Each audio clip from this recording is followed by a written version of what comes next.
KSRTC കൂട്ടി പോകും. പ്രതീക്ഷയുണ്ട്, ഒരു മാറ്റം എന്തായാലും വരുന്ന ഒരു പ്രതീക്ഷയുണ്ട്. ആദ്യം അവിടെ ഖജനാവിൽ പൈസ ഇല്ല എന്നാണ് പറഞ്ഞത്. ഇപ്പം എങ്ങനെ പൂച്ച പ്രസവിച്ചു? ഒരു രൂപ പോലും എടുക്കാനില്ലാതെ ഖജനാവിൽ നിന്നാണ് ഈ ഇത്രയും പെൻഷൻ രൂപ അനുവദിച്ചത്.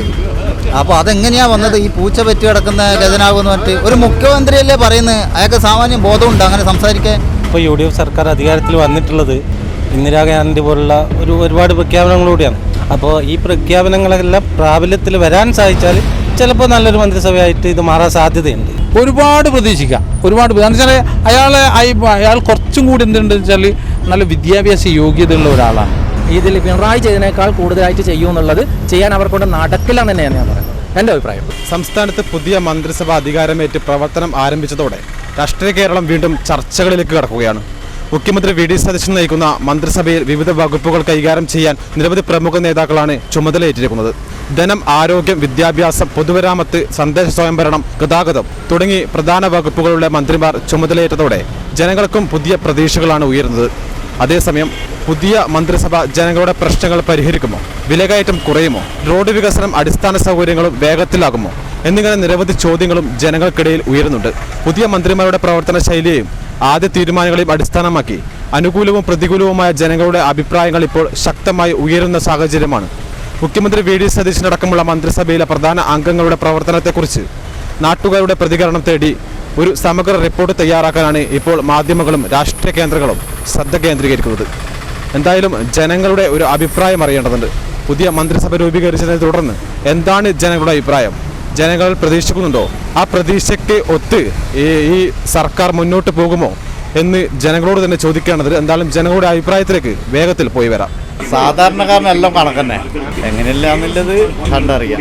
പിന്നെ നമ്മൾ വോട്ടിൻ്റെ വേലയും മാറ്റം കൊണ്ടുവരണം. സ്പേസും കുറവാണ്, മാറ്റം കൊണ്ടുവരണം.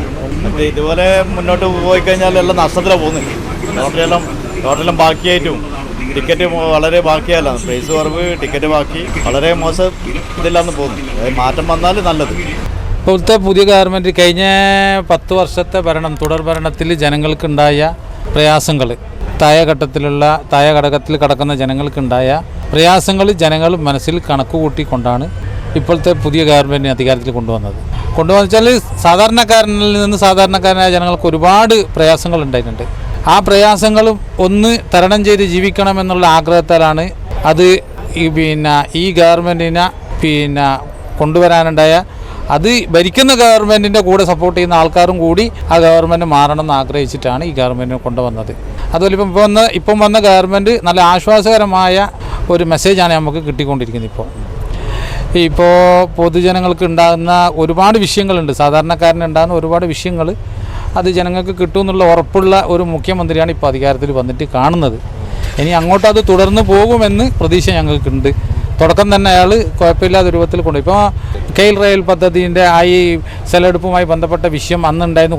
ഒരുപാട് ആൾ ജയിലിൽ കടന്നിട്ടുണ്ടായിരുന്നു, ഒരുപാട് ആൾക്ക് മർദ്ദനങ്ങൾ ഏറ്റിട്ടുണ്ടായിരുന്നു. ഇപ്പോൾ ആ കുറ്റിയൊക്കെ പറിച്ചു ചാടാനും അത് സ്റ്റോപ്പ് ചെയ്യാൻ വേണ്ടിയിട്ട് മുഖ്യമന്ത്രി ഓർഡർ കൊടുത്തു. വികസനത്തിൻ്റെ ഭാഗമെന്ന് പറഞ്ഞു കഴിഞ്ഞാൽ നമ്മൾ ഈ കൊച്ചു കേരളത്തിൽ അതിനെ സംബന്ധിച്ചിടത്തോളം അതൊന്നും നമുക്ക് ഉൾക്കൊള്ളാൻ കഴിഞ്ഞെന്നൊന്നും വരില്ല. എന്തുകൊണ്ടെന്നറിയാം? സ്ഥല സൗകര്യം കുറവാണ്. മറ്റുള്ള സ്റ്റേറ്റ് പോലെയല്ല കേരളം. ഒരുപാട് ജനങ്ങൾ തിങ്ങി താമസിക്കുന്ന, മലയോരങ്ങളൊക്കെ കടന്നു നിൽക്കുന്ന, ഒരുപാട് പുഴകൾ കടന്നു നിൽക്കുന്ന, ഒരുപാട് ഡാമുകളുള്ള, ഒരുപാട് മറ്റുള്ള ഈ ജനങ്ങൾക്ക് ഉപകാരപ്രദമായ ഒരുപാട് സ്ഥാപനങ്ങൾ നശിപ്പിച്ചിട്ട് വേണം ഇങ്ങനെ ഒരു പദ്ധതി കൊണ്ടുവരാൻ. അതിനെക്കൊണ്ട് വലിയ മെച്ചം ഉണ്ടാവുമെന്നൊന്നും ഒരു ബോധം ഇല്ലാത്ത ഒരു നിലപാടാണ്. അന്നേരം അത് ജനങ്ങൾക്ക് ഉപകരിക്കുന്ന നിലപാട് കൊണ്ടുവന്നാലേ അത് ജനങ്ങൾ അക്സെപ്റ്റ് ചെയ്യുള്ളൂ, അല്ലാണ്ട് ജനങ്ങൾ തള്ളൂ. അതുകൊണ്ട് ആ ജനങ്ങൾ തള്ളിയത് കൊണ്ടാണ് ഇത് ഇപ്പോൾ എടുത്തു മാറ്റേണ്ടി വന്നത്. അതിനകത്ത് മറ്റുള്ള എന്തെല്ലാം വികസനങ്ങൾ വന്നിട്ടുണ്ട്. എയർപോർട്ട് വന്നിട്ടില്ലേ, ജനങ്ങൾ തടഞ്ഞോ? മറ്റുള്ള വിഴിഞ്ഞം തുറമുഖം വന്നു, ജനങ്ങൾ തടഞ്ഞോ? അതൊന്നും എന്ത് ചെയ്യുന്നില്ല, ജനങ്ങൾക്ക് അത്ര കണ്ട് ബാധിക്കുന്നില്ല. ഇത് നന്നായിട്ട് ജനങ്ങൾക്ക് ബാധിക്കുന്നുണ്ട്. ആ കാര്യം ജനങ്ങളിൽ നിന്ന് റിമൂവ് ചെയ്യാൻ വേണ്ടിയിട്ട് ശ്രമിച്ച ആ ഈ സമരത്തിന് നേതൃത്വം കൊടുത്ത ആ പെണ്ണുങ്ങളെ ഒരു കണ്ണുനീരുണ്ട് ഇന്ന് നമ്മൾ കണ്ടത് സോഷ്യൽ മീഡിയയിൽ. ആ പെണ്ണുങ്ങൾ കരയായിരുന്നു. ഇത് എന്തുകൊണ്ടെന്ന് പറയാം, ആശ്വാസത്തിൽ കരയായിരുന്നു, സന്തോഷം കൊണ്ട് കരയായിരുന്നു. അതാണ് അങ്ങനെയുള്ള ഒരുപാട് കാര്യങ്ങൾ നമ്മളെ നാട്ടിൽ ഒരു ഭരണാധികാരി എന്ന് പറയുമ്പോൾ എന്താണെന്നറിയോ?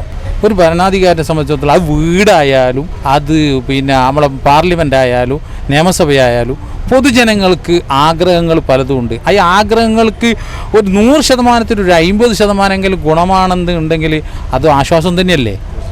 ആ ആശ്വാസത്തിനാണ് ജനങ്ങൾ കാത്തിരിക്കുന്നത്. പിന്നെ എന്ന് പറഞ്ഞു കഴിഞ്ഞാൽ ഈടുള്ള എല്ലാ ജനങ്ങളും വർഗീയപരമായി ചിന്തിക്കുന്ന ആൾക്കാരൊന്നുമല്ല. ഈ ഇലക്ഷനോടുകൂടി മനസ്സിലായില്ലേ, എല്ലാവരും മതസൗഹാർദ്ദത്തോടുകൂടി പോകണമെന്നും അത് ആ ഡെവലപ്പിൽ അങ്ങോട്ട് മുന്നോട്ടെത്തണമെന്നും ചിന്തിക്കുന്ന ജനങ്ങൾ, തുച്ഛമായ ജനങ്ങളെ ഇതിനെ പ്രൊമോട്ട് ചെയ്തിട്ട് പോകുന്നുള്ളൂ. അത് അവരവരെ നിലനിൽപ്പിന് വേണ്ടിയിട്ടാണ്, അല്ലാണ്ട് വേറൊന്നും ഉണ്ടായിട്ടൊന്നുമല്ല. അതാണ് ഈ ജനങ്ങൾ കേരളത്തിൽ നല്ലൊരു ഭരണം വരണം, നല്ലൊരു ഗുണങ്ങൾ കിട്ടണം എന്നുള്ള കാഴ്ചപ്പാട് ഉള്ളത് കൊണ്ടാണ് ആ ജനങ്ങൾ ഈ പുതിയൊരു ഗവൺമെൻറ്റിൻ്റെ വി ഡി സതീശൻ എന്ന് പറയുന്ന മുഖ്യമന്ത്രിയായിട്ട് അധികാരമേറ്റ് ഒരുപാട് പ്രതീക്ഷിക്കാം. എന്ന് വെച്ചാൽ അയാൾ കുറച്ചും കൂടി എന്തുണ്ടെന്ന് വെച്ചാൽ നല്ല വിദ്യാഭ്യാസ യോഗ്യതയുള്ള ഒരാളാണ് എല്ലാം കൊണ്ടും. അയാൾ എന്താ പറയുക, ഒരു ധനകാര്യത്തിൻ്റെ പറ്റിയിട്ട് കുറച്ച് ക്വാളിഫിക്കേഷൻ ഉള്ള ആളാണ്. അതേപോലെ തന്നെ ഒരു അഡ്വക്കറ്റാണ്. അങ്ങനെ ഒരുപാട് കാര്യങ്ങൾ അയാൾ കൈകാര്യം ചെയ്തിട്ടുണ്ട്. എന്നാൽ അയാൾക്ക് എന്താണ് കേരളത്തിലെ ജനങ്ങളും ഇവിടുത്തെ യുവാക്കളും എന്താണ് വിദ്യാഭ്യാസ യോഗ്യത നേടിയ യുവാക്കൾ യുവതികൾ അവർക്ക് തൊഴിൽ വേണം, നമ്മുടെ നാടിൻ്റെ ഭാവി എങ്ങനെ വേണമെന്ന് അയാൾ പഠന ഗവേഷണം നടത്തിയ ഒരു വ്യക്തിയാണെന്ന് എൻ്റെ അഭിപ്രായം. ആ അഭിപ്രായത്തിൻ്റെ അടിസ്ഥാനത്തിലാണ് കേരളത്തിലെ ജനങ്ങൾ അയാൾ മുഖ്യമന്ത്രിയായി വരണമെന്ന് ആഗ്രഹിച്ചതും. അതും ഭരണപക്ഷം മാത്രമല്ല ആഗ്രഹിച്ചത്, ഭരണത്തിന് പുറത്തുള്ളവരും പ്രതിപക്ഷത്ത് ഇപ്പം ഇരിക്കുന്നവരും കൂടി അയാൾ തന്നെ മുഖ്യമന്ത്രിയായി വരണമെന്ന് ആഗ്രഹിച്ചിട്ടുണ്ട്. എന്തുകൊണ്ടാണെന്നാൽ ഒരു നാടിൻ്റെ വികസനം എന്ന് പറയുന്നത് ഈ നാടിൻ്റെ വികസനവും നാടിൻ്റെ സമ്പത്തും എന്ന് പറയുന്നത് എന്താ വെച്ചാൽ ജനങ്ങളാണ്. നാടിൻ്റെ സമ്പത്ത് ജനങ്ങളാണ്. ജനങ്ങളില്ലെങ്കിൽ ഈ പീടിക തുറന്നു നോക്കേണ്ട ആവശ്യമുണ്ടോ? ഈ ഓട്ടോറിക്ഷ എന്താ, ഞാൻ ജനങ്ങളെ കണ്ടുകൊണ്ടെന്ന്. അതായത് ഈ ജനങ്ങളാണ് നാടിൻ്റെ സമ്പത്ത്. ജനങ്ങളെ പൾസറിഞ്ഞിട്ടായിരിക്കണം ഒരു ഭരണാധികാരി അധികാരത്തിലിരിക്കേണ്ടത്. ജനങ്ങൾക്കിടയിൽ ഇറങ്ങി പ്രവർത്തിക്കുന്ന മുഖ്യമന്ത്രി ആയിരിക്കണം നാടിൻ്റെ സേവകനായി, നാടിൻ്റെ നാട്ടുകാരുടെ സേവകൻ രംഗത്ത് വരേണ്ട ആൾക്കാർ. അല്ലാണ്ട് ഏതെങ്കിലും പറഞ്ഞുകൊണ്ട് പിന്മാറി നിൽക്കുന്ന ഒരാളല്ല ഭരണാധികാരി. ആ രീതി തന്നെ പോകണമെന്നാണ് ഞങ്ങളൊക്കെ ആഗ്രഹം. അതേപോലെ കൊണ്ടുപോകുന്നതാണ് നമ്മളെ പ്രതീക്ഷയും. എല്ലാം ഞങ്ങളെ ആ കാഴ്ചപ്പാടൊക്കെ അങ്ങനെ തന്നെയാണ്. അതുപോലെ പോകുമെന്ന് നമ്മൾ പ്രാർത്ഥിക്കുന്നു. എല്ലാ ജനങ്ങൾക്കും, അത് ജാതി മത ഭേദമെന്നെ എല്ലാ ജനങ്ങൾക്കും, കേരളത്തിലെ സകലമാന ജനങ്ങൾക്കും, കേരളത്തിലേക്ക് വരാൻ വേണ്ടി നിൽക്കുന്ന ജനങ്ങൾക്കും ഗുണം കിട്ടണമെന്നുള്ള ഒരു നിലപാടുള്ള ഒരുത്തന്നെ ഞാനും. അതേപോലെ തന്നെ ആയിരിക്കണം ഗവൺമെൻറ് എന്നുള്ള എൻ്റെ കാഴ്ചപ്പാടും. ഓക്കെ, എനിക്ക് യാതൊരുവിധ പ്രതീക്ഷയില്ല. പിന്നെ ഇപ്പോഴത്തെ സർക്കാർ വന്നു കഴിഞ്ഞാൽ ഇതിൽ കൂടുതലായിട്ട് പക്ഷേ പിണറായി സർക്കാർ ആകുമ്പം അവരൊരുപാട് പരിഷ്കാരങ്ങൾ, അതായത് ജനങ്ങൾക്ക് വേണ്ടുന്ന ഒരുപാട് കാര്യങ്ങൾ പിണറായി സർക്കാർ ചെയ്തിട്ടുണ്ട്. പക്ഷേ അതിൻ്റെ വേണ്ടത്ര ഒരു പരസ്യം ഉണ്ടായിപ്പോയില്ല. പിന്നെ ഭരണത്തിന് എതിരായിട്ടുള്ളൊരു വികാരമാണ് ഉണ്ടായിപ്പോയത്. എന്തുകൊണ്ടാണെന്ന് പറഞ്ഞു കഴിഞ്ഞാൽ ജനങ്ങൾക്ക് കൂടുതൽ എല്ലാവരുടെ കയ്യിൽ, സാധാരണക്കാരുടെ കയ്യിൽ ഇത് എത്തിയില്ല എന്തൊക്കെ പിണറായി സർക്കാർ ചെയ്തു എന്നുള്ളത്. അതുകൊണ്ടാണ് നേട്ടമില്ലാത്തത്. അപ്പോൾ ഇപ്പോഴത്തെ സർക്കാർ പറഞ്ഞിരിക്കുന്നത് ഇലക്ഷന് മുന്നേ തന്നെ അവർ പ്രഖ്യാപിച്ചു നമുക്ക് 100 സീറ്റ് ഉണ്ടാവും എന്നുള്ളത്. എങ്ങനെ ഉണ്ടാവും എന്ന് പ്രഖ്യാപിച്ചു എന്നുള്ളത് നമുക്ക് അറിയുന്നില്ല. അപ്പോൾ കേരളത്തിലെ ജനത എന്ന് പറഞ്ഞാൽ നമ്മളെന്ത് കമ്മ്യൂണിസം മനസ്സിലാക്കാത്ത ജനതയാണ് കേരളത്തിലുള്ളത്. കമ്മ്യൂണിസം എന്ന് പറയുമ്പോൾ നമ്മൾ ഒരുപാട് സാമ്പത്തികം വാരിക്കൊരു കൊടുക്കുമ്പോൾ അത് കമ്മ്യൂണിസം ചിലപ്പോൾ എതിരായിട്ട് തന്നെ വരും, ഭരണവർഗത്തിനെതിരായിട്ട് വരും. അപ്പോൾ ഒരുപാട് ആനുകൂല്യങ്ങൾ കൊടുത്തു, ഒരുപാട് പെൻഷൻ എല്ലാ മാസം മുടങ്ങാതെ പെൻഷൻ കൊടുത്തു.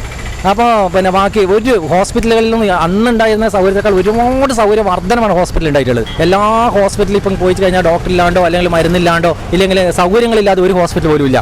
വിദ്യാലയങ്ങൾ കണ്ട ഹൈടെക് അമേരിക്കൻ വിദ്യാലയങ്ങൾ പല വിദ്യാലയങ്ങളില്ലത് 10 വർഷം കൊണ്ട് വന്നതാണ് വിദ്യാലയങ്ങൾ. ആ വിദ്യാലയത്തിലുണ്ടായ മാറ്റം, ആരോഗ്യരംഗത്തുണ്ടായ മാറ്റം, പിന്നെ ഇപ്പോൾ നമ്മൾ വയനാട് ദുരന്തത്തിലും ചെയ്തിട്ടുണ്ടെന്ന് പറഞ്ഞാൽ പിണറായി ഇറങ്ങിയിട്ട് കൂടി അവർക്ക് ആനുകൂല്യങ്ങൾ കിട്ടുന്നുണ്ട്, പിണറായിൻ്റെ സ്വരൂപിച്ച ആനുകൂല്യങ്ങൾ. അതൊന്നും പക്ഷെങ്കിൽ എന്ത് ചെയ്തതെന്ന് വെച്ചാൽ ഇതിനെയൊക്കെ മാറ്റിമറിച്ചുകൊണ്ടുള്ള, അതായത് കമ്മ്യൂണിസം എന്ന് പറഞ്ഞാൽ സാധാരണക്കാരുടെ പാർട്ടിയാണ്. അത് അങ്ങനെയല്ല ഇപ്പം ഭരണത്തിൽ വന്നിരിക്കുന്ന പാർട്ടി, അതല്ല, ഒരിക്കലും അല്ല. അപ്പോൾ അങ്ങനെ ആകുമ്പോൾ എന്ത് ചെയ്യുന്നത്, സാധാരണക്കാരനെ അടിമറിച്ചിടുവാനുള്ള ഒരു ശേഷി അവർക്ക് എവിടുന്നോ കിട്ടി. അതാണ് അവരുടെ വിജയത്തിന് കാരണങ്ങൾ. അതുകൊണ്ട് എനിക്ക് പ്രതീക്ഷയില്ല ഇതിൽ പിണറായി ചെയ്തതിനേക്കാൾ കൂടുതലായിട്ട് ചെയ്യുമെന്നുള്ളത്. ചെയ്യാൻ അവർക്കൊണ്ട് നടക്കില്ല എന്ന് തന്നെയാണ് ഞാൻ പറയുന്നത്, എൻ്റെ അഭിപ്രായം. ആശാവർക്കർ എന്ന് പറഞ്ഞാൽ 21,000 രൂപ കൊടുക്കുമെന്നാണ് പറഞ്ഞത്. ഇപ്പോൾ 10 രൂപ പ്രഖ്യാപിച്ചത് എത്രയാണ് കൊടുത്തത്? 21,000 രൂപ തരും. ഞാൻ നിങ്ങൾക്ക് ആ പന്തലിൽ നിന്ന് വന്ന് സമരപ്പന്തലിൽ പോയ ഏക വ്യക്തിയാണ് നമ്മുടെ ബഹുമാനപ്പെട്ട ഇപ്പോഴത്തെ മുഖ്യമന്ത്രി. അവർ പറഞ്ഞതല്ലല്ലോ കൊടുത്തത്. എന്നാൽ 21,000 രൂപ പിറ്റേന്ന് കൊടുക്കണ്ടേ? ഇപ്പോൾ KSRTC അത് വിജയിക്കും തോന്നുന്നുണ്ടോ? ഒരിക്കലില്ല. KSRTC കട്ടപ്പുറത്തുനിന്ന് KSRTCയെ ഗണേഷിൻ്റെ, അത് ബഹുമാനപ്പെട്ട മുൻ മന്ത്രി ഗണേഷിൻ്റെ പരിശ്രമം തന്നെയാണ്, അല്ലെങ്കിൽ LDF സർക്കാരിൻ്റെ പരിശ്രമം കൊണ്ട് തന്നെയാണ് ആ രീതിയിൽ എത്തിയത്. ഇപ്പോൾ എല്ലാ സ്ത്രീകളും അടിച്ചു കയറി കഴിഞ്ഞാൽ ഇത് ഏടുന്ന് എണ്ണയടിക്കും.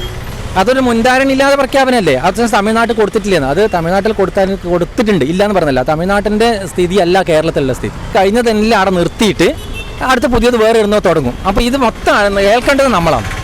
സാധാരണക്കാരായ ജനങ്ങളാണ്. സാധാരണക്കാരനായ ജനങ്ങൾ ഇപ്പോൾ ഹോസ്പിറ്റലിലെ പണി നടന്നുകൊണ്ടിരിക്കും, ചിലപ്പോൾ അത് പെൻഡിങ് ആവും.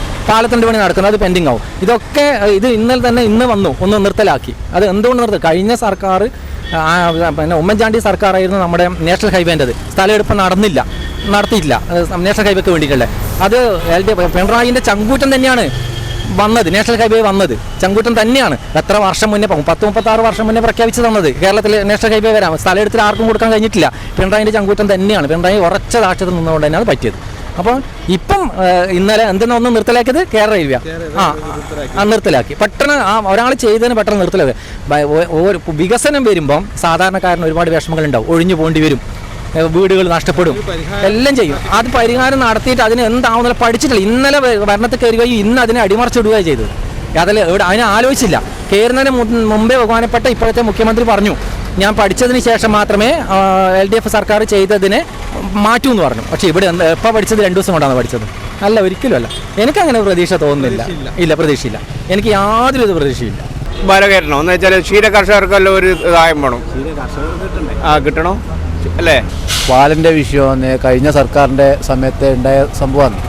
അത് അപ്പോൾ ഇലക്ഷൻ പ്രഖ്യാപിച്ച് കഴിഞ്ഞാൽ സ്വാഭാവികമായിട്ടും പിന്നെ പ്രോട്ടോകോൾ ഉണ്ടാവും. അപ്പോൾ അത് പുതിയ ഭരണസമിതി വന്ന സമയത്ത് അതിൻ്റെ പ്രഖ്യാപിച്ചു എന്നേ ഉള്ളൂ. ചാർജായി 4 രൂപ എന്ന് അവർ നേരത്തെ അത് പിന്നെ എന്താണ് മിൽമേൻ്റെ അവർ പറഞ്ഞിട്ടുണ്ട്, അവർക്ക് സാമ്പത്തികമായിട്ട് വിഷയം ഉണ്ടെന്നുള്ളത്. അത് സർക്കാരുമായി ചർച്ച ചെയ്ത് അപ്പോൾ പൈസ കൂട്ടി കൊടുക്കാനുള്ള ഇത് വന്നതാണ്. അപ്പോൾ ആ സമയത്താണ് തിരഞ്ഞെടുപ്പ് പ്രഖ്യാപിക്കുന്നത്. അതിപ്പോൾ നമുക്ക് കണ്ടറിയാൻ പോകുന്നതല്ലേ. എന്തായാലും പിന്നെ നല്ലതാണെന്ന് മോശമാണെന്ന്. നല്ലതാണെങ്കിൽ അവർക്ക് തുടർന്ന് പോവാം, അല്ലെങ്കിൽ ഇതുപോലെ തിരിച്ചവർക്കും അടി കിട്ടും. തിരിച്ചടി അവർക്ക് എന്തായാലും കിട്ടും. നമ്മളൊക്കെ കൂടിയിട്ട് ഇപ്പം 2 മാസമായി 60 രൂപ തന്നെ ലിറ്ററിന് കൊടുക്കുന്നുണ്ട്. ഇപ്പോൾ 60 രൂപ ഇപ്പം മിൽമ മാത്രമേ ഇപ്പോൾ ഇതാക്കിയിട്ടുള്ളൂ എന്ന് പറയുന്നുണ്ട്. പക്ഷേ നമ്മൾ 60 രൂപ കൊടുത്തുകൊണ്ടിരിക്കുക. ഇപ്പോൾ സൊസൈറ്റി എല്ലാ സൊസൈറ്റിക്കാരും ഇപ്പം വർദ്ധിപ്പിച്ചിട്ട് ഇപ്പോൾ 2 മാസം 3 മാസമായി ലിറ്ററിന് 60 രൂപ വെച്ച് തന്നെ വാങ്ങിക്കുന്നത്. പ്രഖ്യാപിച്ചിട്ടുണ്ടെങ്കിൽ അവർ നടത്തുന്നവരെ നടത്തിയിരിക്കും. ഉറപ്പ്, അതായത് വിശ്വാസം നമുക്ക് ഉറപ്പല്ലേ, നമുക്ക് ഉറപ്പ് വന്നിട്ടല്ലേ കയറിയുന്നത്, നമുക്ക് ഉറപ്പാണ്. അതുമാത്രമല്ല ഇവിടെ എന്ന് വെച്ചാൽ ഈ KSRTC ഓർഡിനറിയിലല്ലോ, ആകെ 3 ഓർഡിനറിയല്ലോ. അതിനകത്ത് ആർക്കാവാൻ ഓർഡിനറി ബസ്സിൽ മാത്രം എത്ര സ്ത്രീകളെ കയറുക? ഓർഡിനറി ബസ് എത്രയേ ഉള്ളൂ? ആകെ ഓർഡിനറി ബസ് എത്രയാ? ഇല്ല. KSRTC കൂട്ടി പോകും. മിൽമ പാലിന് 4 രൂപ കൂട്ടിയത് വെച്ചാൽ പിന്നെ ഇതിന് മുന്നേ തീരുമാനിച്ച കാര്യമാണ്. അതുകൂടാണ്ട് ഇപ്പം പല സാധനങ്ങൾക്കും വില കൂടിയിട്ടുണ്ട്. ന്യായമായിട്ടും അന്യായമായിട്ടും. ചായക്ക് ഇപ്പം 15 രൂപ ആക്കിയിട്ടുണ്ട്. ഈ ഗ്യാസിൻ്റെ പൈസ കൂടിയത്, അതിൻ്റെ ചായക്ക് 15 രൂപ, എല്ലാ സാധനങ്ങൾക്കും പൈസ കൂടിയിട്ടുണ്ട്. പ്രതീക്ഷ ഇനിയിപ്പോൾ മന്ത്രിസഭാ യോഗത്തിൽ അടുത്ത നല്ലൊരു തീരുമാനങ്ങൾ വരുമോ പ്രതീക്ഷയുണ്ട്. ഒരു മാറ്റം എന്തായാലും വരുന്ന ഒരു പ്രതീക്ഷയുണ്ട്. ബുദ്ധിമുട്ടിക്കാണ്ട് കുറച്ചു കാലം എന്തായാലും പോകുന്ന തോന്നുന്നു. കൂട്ടിയത് UDF അല്ല, LDF സർക്കാർ കൂടിയാണ്. ഇപ്പം വന്നത് മാത്രമേ ഉള്ളൂ. UDF കൂട്ടിയിട്ടൊന്നുമില്ല. ഇനി കൂട്ടാൻ എന്തെങ്കിലും കൊണ്ട് കൂട്ടും. എല്ലാം നടപ്പിലാവുന്ന തോന്നുന്നു. KSRTCയിൽ സ്ത്രീകൾക്കുള്ള അത് നടപ്പിലാവുമെന്ന് തോന്നുന്നില്ല. കാരണം വെച്ചാൽ അതങ്ങനെയൊന്നും പ്രഖ്യാപനം മാത്രമായി മാറും എന്നാണ് എനിക്ക് പറയാനുള്ളത്. ജൂൺ 15 വരെ പറഞ്ഞിട്ടുണ്ടല്ലോ. അത് കഴിഞ്ഞിട്ടുണ്ടാവും. മാറ്റം ഇല്ലെങ്കിൽ പറഞ്ഞാൽ മതി. ഇല്ല, എനിക്ക് തോന്നുന്നത് അങ്ങനെയാണ്. അത് പിങ്ക് കളറാന്നാ പറയുന്നത് അവര്, അല്ലാതെ വേറെ ഒന്നും പറയുന്നില്ല. അല്ല, ഇത്ര കിലോമീറ്ററോടെ മാത്രമേ സഞ്ചരിക്കാൻ അത്രേ ഉള്ളൂ എന്ന് അതെല്ലാം പറയുന്നുണ്ട്. ഒരു പ്രതീക്ഷയുണ്ടോ? പ്രതീക്ഷ പറയാൻ കഴിയില്ല. സീനിയർ സിറ്റിസണിന് കൊടുത്താൽ മതി എന്നുണ്ട്, ലേഡീസ് ബസ്സിന്. അങ്ങനെ പറഞ്ഞ പോലെ തന്നെ പ്രതീക്ഷയുണ്ട്. സർക്കാരിനെക്കാട്ടും നോക്കാം. എങ്ങനെ കൊടുക്കുന്നത്? ആദ്യം അവർ ഖജനാവിൽ പൈസ ഇല്ലാന്നാ പറഞ്ഞത്. ഇപ്പൊ എങ്ങനെ പൂച്ച പ്രസവിച്ചു? 1 രൂപ പോലും എടുക്കാനില്ലാതെ ഖജനാവിൽ നിന്നാണ് ഈ ഇത്രയും പെൻഷൻ രൂപ അനുവദിച്ചത്. അപ്പോൾ അതെങ്ങനെയാണ് വന്നത്? ഈ പൂച്ച പറ്റി കിടക്കുന്ന ഖജനാവ് എന്ന് പറഞ്ഞിട്ട് ഒരു മുഖ്യമന്ത്രിയല്ലേ പറയുന്നത്. അയാൾക്ക് സാമാന്യം ബോധമുണ്ട് അങ്ങനെ സംസാരിക്കാൻ? അതെല്ലാം ചർച്ച ചെയ്യണം ജനങ്ങൾ. അതെല്ലാം ചർച്ച ചെയ്യേണ്ടത്. അങ്ങനെയൊന്നും പറയാൻ പാടില്ല. അതിൽ അങ്ങനെ ഉണ്ടോ ഇല്ലയോ എന്നുള്ളത് മറ്റു കണക്കുകളുണ്ടല്ലോ. അങ്ങനെയല്ല, ഇതുവരെ പറഞ്ഞത് ഖജനാവിൽ പൈസ ഇല്ലാന്നാ. എൻ്റെ അഭിപ്രായത്തിൽ നിലവിലിപ്പോൾ UDF സർക്കാർ അധികാരത്തിൽ വന്നിട്ടുള്ളത് ഇന്ദിരാഗാന്ധി പോലുള്ള ഒരുപാട് പ്രഖ്യാപനങ്ങളൂടെയാണ്. അപ്പോൾ ഈ പ്രഖ്യാപനങ്ങളെല്ലാം പ്രാബല്യത്തിൽ വരാൻ സാധിച്ചാൽ ചിലപ്പോൾ നല്ലൊരു മന്ത്രിസഭയായിട്ട് ഇത് മാറാൻ സാധ്യതയുണ്ട്. പക്ഷേ ഇങ്ങനെ ജനങ്ങൾക്ക് കൊടുക്കുന്ന വെറും വാഗ്ദാനങ്ങൾ മാത്രമാണെങ്കിൽ എന്തായാലും നമ്മളെന്നും പറയുന്ന അവസ്ഥയിലേക്ക് തന്നെ ആയിരിക്കും കേരളത്തിൻ്റെ പോക്ക്. അപ്പോൾ നിലവിലുള്ള ഈ സാമ്പത്തിക പ്രതിസന്ധികളൊക്കെ നേരിടുന്നുണ്ട്. അതുപോലെ തന്നെ ഇപ്പോൾ പെട്രോൾ ഡീസലിന് വില കയറുന്നുണ്ട്. അപ്പോൾ ഈ ഒരു പ്രതിസന്ധി ഘട്ടത്തിലാണ് പുതിയ ഭരണസമിതി വന്നിട്ടുള്ളത്. അത് എത്രത്തോളം മുന്നോട്ട് കൊണ്ടുപോകാൻ പറ്റുമെന്നുള്ളത് നല്ല മന്ത്രികൾ മാറി ആലോചിച്ച് മുന്നോട്ട് പോയില്ലെങ്കിൽ പഴയ അവസ്ഥയിലേക്ക് തന്നെ കേരളത്തിൻ്റെ അവസ്ഥ എത്തും. ഒരു പ്രതീക്ഷയില്ല. അങ്ങനെ പ്രതീക്ഷിക്കാണല്ലോ, നമ്മൾ പ്രതീക്ഷിക്കണം. പക്ഷേ എങ്കിൽ അത് ഉണ്ടാവുമെന്ന് പറയാൻ വേണ്ടി പറ്റില്ല. ഇന്നത്തെ ഒരു നില വെച്ചിട്ട് അത് ജനങ്ങൾക്ക് അനുകൂലമായൊരു നിലപാട് സ്വീകരിച്ച് പോകുമെന്ന് പറയാൻ വേണ്ടി കഴിയില്ലല്ലോ. ഒന്നുമില്ല, മിൽമ പാലിന് ഇന്നലെയല്ലേ വില കൂട്ടിയത്, 4 രൂപ കൂട്ടി. സർക്കാർ അതിനെക്കുറിച്ചൊന്നും പറഞ്ഞില്ലല്ലോ. സർക്കാർ അനുമതി കൊടുത്തിട്ടാണ് വില കൂട്ടിയെന്നുള്ള രീതിയിലാണ് മന്ത്രി തന്നെ പറഞ്ഞിട്ടുള്ളത്. അതുകൊണ്ട് ഇങ്ങനെ ഇനി ഓരോന്നോരോന്നായിട്ട് ജനങ്ങളെ വില ഭാരം അടിച്ചേൽപ്പിക്കപ്പെടും എന്ന് തന്നെയാണ് കാണുന്നത്. പ്രതീക്ഷയില്ല. നമുക്ക് ആശ്വാസം തന്നെ തൊഴിലാളി എന്ന് വെച്ചാൽ ടാക്സി മേഖലയിൽ ഓട്ടോ തൊഴിലാളികൾ, ടാക്സി കാറുകൾ, അതേപോലെ തന്നെ ബസ് ഓണേഴ്സ്, അതേപോലെ ലോറി, ഇങ്ങനെയുള്ളവർ ക്ഷേമനിധി അടക്കാണ്ട്, ക്ഷേമനിധി അടച്ചിട്ടില്ലെങ്കിൽ ഇവർക്ക് ഫിറ്റ്നസ് കൊടുക്കാത്ത ഒരു സംവിധാനമുണ്ട്. അത് സർക്കാർ എന്ത് ചെയ്യണം, ഇതിനൊരു പുനഃപരിശോധന നടത്തണം. കാരണം വെച്ചാൽ പാവപ്പെട്ട തൊഴിലാളികൾ ഇവിടുന്ന് ഉരുട്ടിയിട്ട് ഒരു 30 രൂപ വെച്ചിട്ടാണ് ഇവിടുന്ന് അവിടെ എത്തിയിട്ട് വേണം ഫസ്റ്റ് ട്രാക്കിൽ നിന്ന് പോകണമെങ്കിൽ പ്രയാസമാണ്. ആ പ്രയാസത്തിൽ നിന്ന് ഒരു എന്താ വെച്ച് കഴിഞ്ഞാൽ ഇത് അടക്കുന്നവർക്ക് കൊടുത്താൽ മതി. ഓൻ്റെ ഫിറ്റ്നസ് തടയാൻ വെക്കാൻ പാടില്ല. അത് നിയമവിരുദ്ധമാണെന്ന് നമ്മളെ അഭിപ്രായം. കാരണം വെച്ചാൽ ഒരുത്തൻ്റെ അവകാശത്തെ അടിക്കുന്നതിന് തുല്യമാണ്. ഒരു വണ്ടി ബ്രേക്ക് എടുക്കാൻ വേണ്ടി ഓടിയാലേ അവൻ്റെ കുടുംബം പോവുള്ളൂ.